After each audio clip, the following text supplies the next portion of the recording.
This is becoming the best. Today I want us to talk about some major killers of relationship.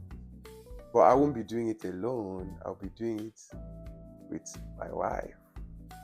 Hi guys.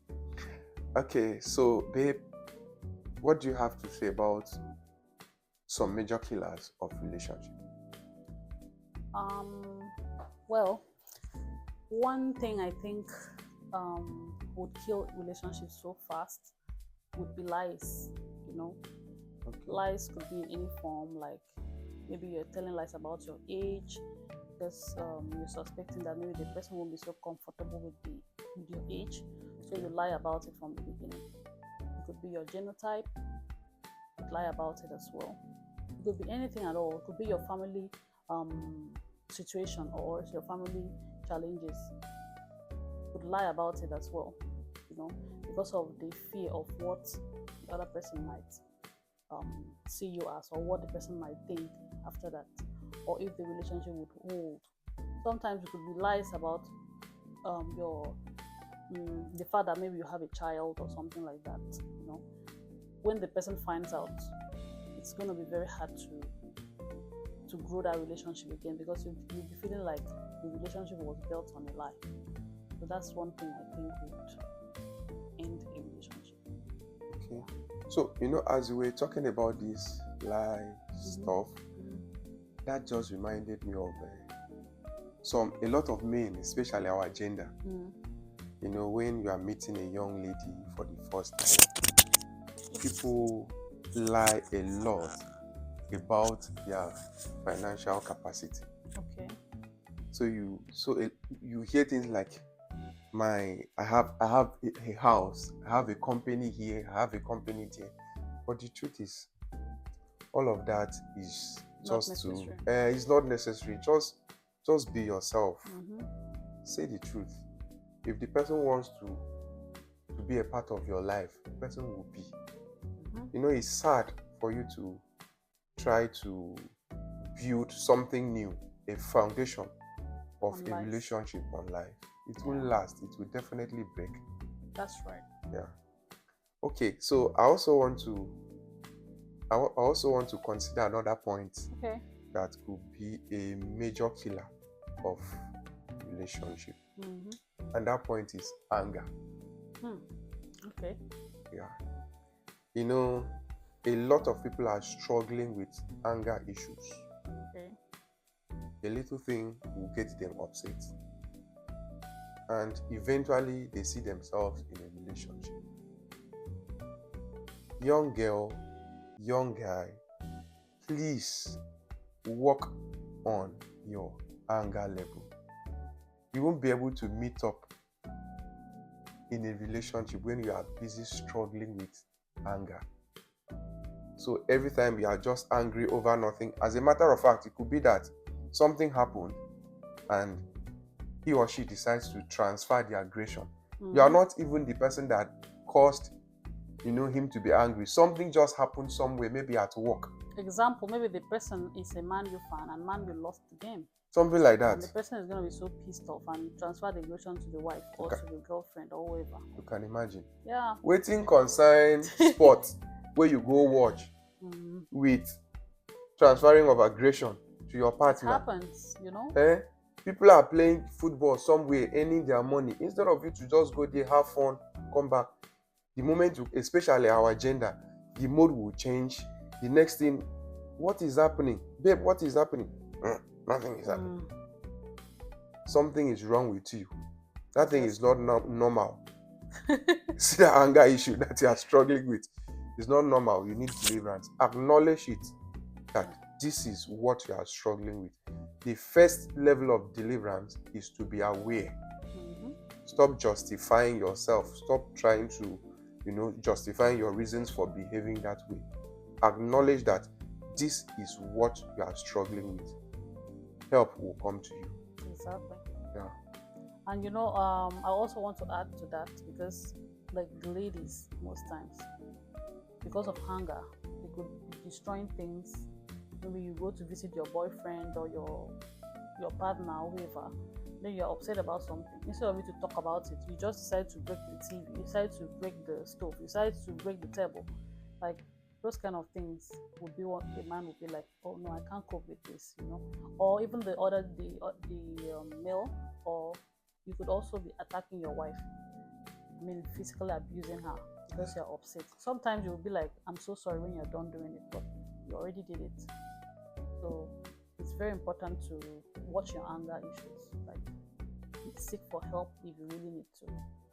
Yeah. Sometimes anger is the younger brother of quarrel and challenges. Oh, really? Didn't Yes. know that. If you sense anger trait in your partner, very soon it will metamorphose. And very soon, it could be that slap will enter your cheek one of these days. Honestly, because when somebody is angry, the next thing that will happen is the person wants to react and take action. So he or she won't even know when his hand is lifted. That's right. So anger is a major killer of relationship. Please, if you find any traces of anger around you, work on yourself. God is ever ready to help you with any challenges you are facing in your relationship. Yeah, another point I'm thinking about is third parties. That is one spoiler of relationships. Okay. When you see a relationship that there is somebody there that you're always going to talk to when there's issues in your relationship, then there's every tendency that relationship is not healthy and something is going to go wrong. If you have a problem and then you are running to either your mom, your dad, your friends to talk about your spouse or talk about your partner to that person because you are angry and stuff like this, it's very wrong, because at the end of the day, it shows that you cannot handle your relationship by yourself. You need someone to be there to advise mentally you are not sound. You're not so enough. Emotionally you are not ready. So something like that could lead to the end of that relationship, because you are in a relationship with one person, not the whole community, world, not the whole family. So if you need anybody in your relationship as Christians, that should be God. God should be the third person or the first person in your own relationship. Aside that, nothing else. If you just walk with just yourself, see your relationship as just this room, it's just both of you that is there with God, then you'll be solving your challenges easily. You won't have to look for somebody else to talk to and stuff like that. Try to figure things out by yourself. If there is misunderstanding, which is normal, don't shy away from it. Don't go and tell another person first that is not even involved in it. First of all, call your partner. Tell him or her, come, let us reason together. What is the problem? It will really help. See that simple question? What is the problem? Let's look for the solution together. I think that is the best way to handle that. Another major killer of a relationship is verbal abuse. Okay. Yeah. A lot of people are so used to calling people's name. Like very small thing, you hear things like "get out," "very stupid, Jare," and sometimes it's not always funny because your partner's mood is different from your mood. So he may not take it lightly. And the next thing you hear is something like, "that small play that I was just playing with you, I'm just playing now, so somebody cannot even say something again in this house." You are trying to justify yourself, but you know deep down that you are struggling with calling people's name. Small time you call somebody bad name, and to you is normal. You see all those things you feel is soft abuse. Very soon it will metamorphose. It will really show. The day misunderstanding comes, you won't remember when you start calling your partner names. So personally, to be on a safe side, there are many things. There are many sweet things to say to your partner. Not trying to, call names with the name of his play. What kind of play is that one? Hey, what do you have to say? Anyways, I think it's very important to start a relationship on a very respectful manner.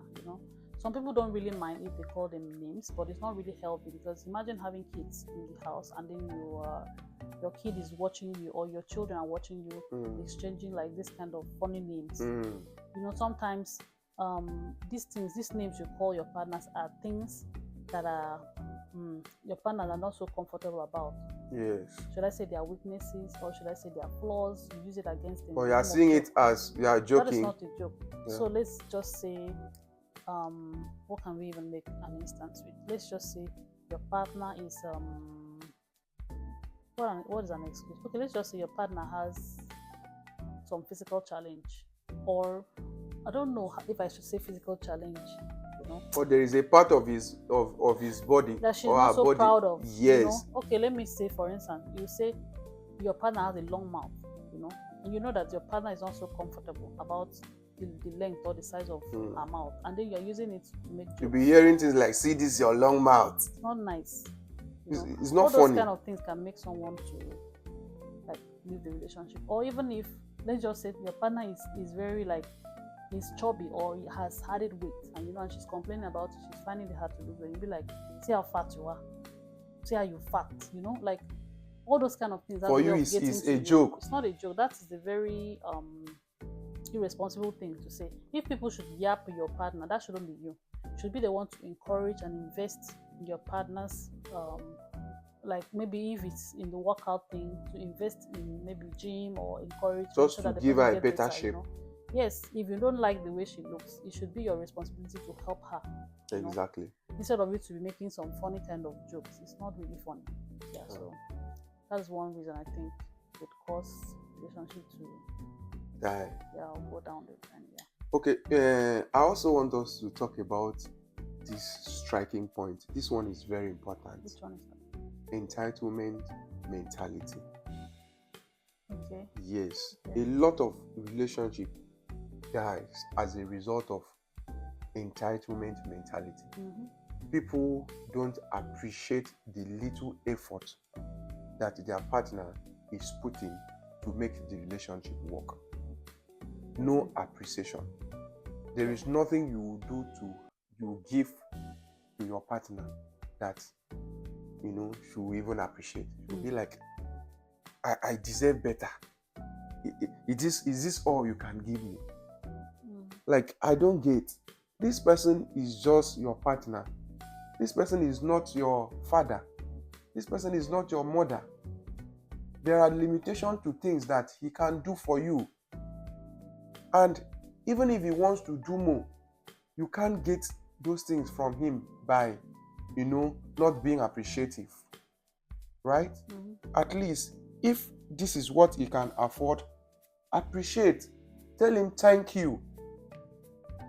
Appreciation is application for more. But when you feel that, he's supposed to do it, that is his job. He's my boyfriend. He must do this. He must do that. Like, for me, it's bad. Let's just learn to appreciate each other in relationship. And as I'm saying, I'm trying to balance the equation. It's not just for the male, gender. It is also applicable to the women, right? Well, I get what you mean by like lack of appreciation in relationships, But I believe that everybody should understand the level of finance or the financial stability of their partner, and know how to ask accordingly, to seek accordingly, right? I know that some people will feel like you don't want to be understanding girlfriend and stuff like that. Yes, I understand that. But you can't be expecting a man who is earning 100,000 to give you a week worth 500,000. So that would mean he has to work for like 6 to 7 months to save up some money, because he definitely will spend out of it to be able to get that thing for you. And when you keep asking like that, you won't make him grow. So what would the man do? He run away. You end the relationship and stuff like that. That not being said, if you have enough, you should give to your girlfriend or your wife or your partner, whoever, But if you do not have it, that one is different. And you that you're collecting too, it's both ways. You shouldn't just be the one to collect. You should also be the one to, everybody should give. Yeah, Relationship everybody is- should maintain this Yeah. relationship, So- make it work. Mhm. Relationship is a two-way stuff. It's not like one person trying to, put it there, and the other person is busy withdrawing. Mhm. Eventually, the account will go empty. Yeah. So this one should put, the other one should put. Everybody should bring something to the table. Appreciate your partner. Stop feeling, just drop that entitlement mentality. Okay. Is for me, it's not good. Okay. Yeah. Alright. So I also want to talk about this last point. This last point is another major killer of relationship, and that is financial challenges. Financial challenges. Yeah. Oh well, like love without money, it's very difficult. Let no one deceive anybody. If you know that you do not have money, I think what you need to do first is to just work on yourself first. Yeah. You get it? Because you can't be in a relationship with somebody, you don't even have money to buy airtime, you can't even recharge your phone, and you expect that the relationship is going to work. You cannot even have transportation to visit the person. You just feel like it's not going to work out. Like, that's the truth. It won't work out. One person will get tired at some point, and then the relationship will go south. So it is very important to build your financial stability. Yes. Or to get a financial stability, or to be financially stable before you embark on any relationship. So yeah. That is true. As we were talking, I just remember the other part of finance. Sometimes, do you know that partners could be like very compatible when they don't have enough? Like, they are good, they are willing to work with each other, they are willing to grow together till they are financially stable. But eventually, especially my gender, the moment the guy starts cashing out, the guy will be like, this girl is not my kind of girl again. I'm telling you. As a matter of fact, he now has the capacity, the capital to commit the kind of sin that he has always wanted to commit. Exactly. Carry the kind of women that he has always wanted to carry. Sleep in the kind of hotel that he has always wanted to sleep. So eventually, money is here, and the guy is now carrying his shoulder like this. He's not even looking at the girl as anything again. It's so sad. It's so bad. And that could be a major killer of relationship. We're here. We're all fine. Eventually, God has blessed you. I'm not your type again. I'm not your class again. Why? What happened? That means this is how this guy was even before now. The whole thing was just a fake humility as a result of lack of money. Can you imagine? So yeah. So I want to encourage people that are in relationship. Please, if this person was there with you in your planting season, also be there with that person in your harvest season. Let it not be that when money starts coming, eventually the person does not belong to your class again. You want to run away. It's bad. So babe, just say hi to our friends and let's call it a day. Thank you guys for watching. Appreciate you, and we hope to see you again in our next video. Bye. Bye.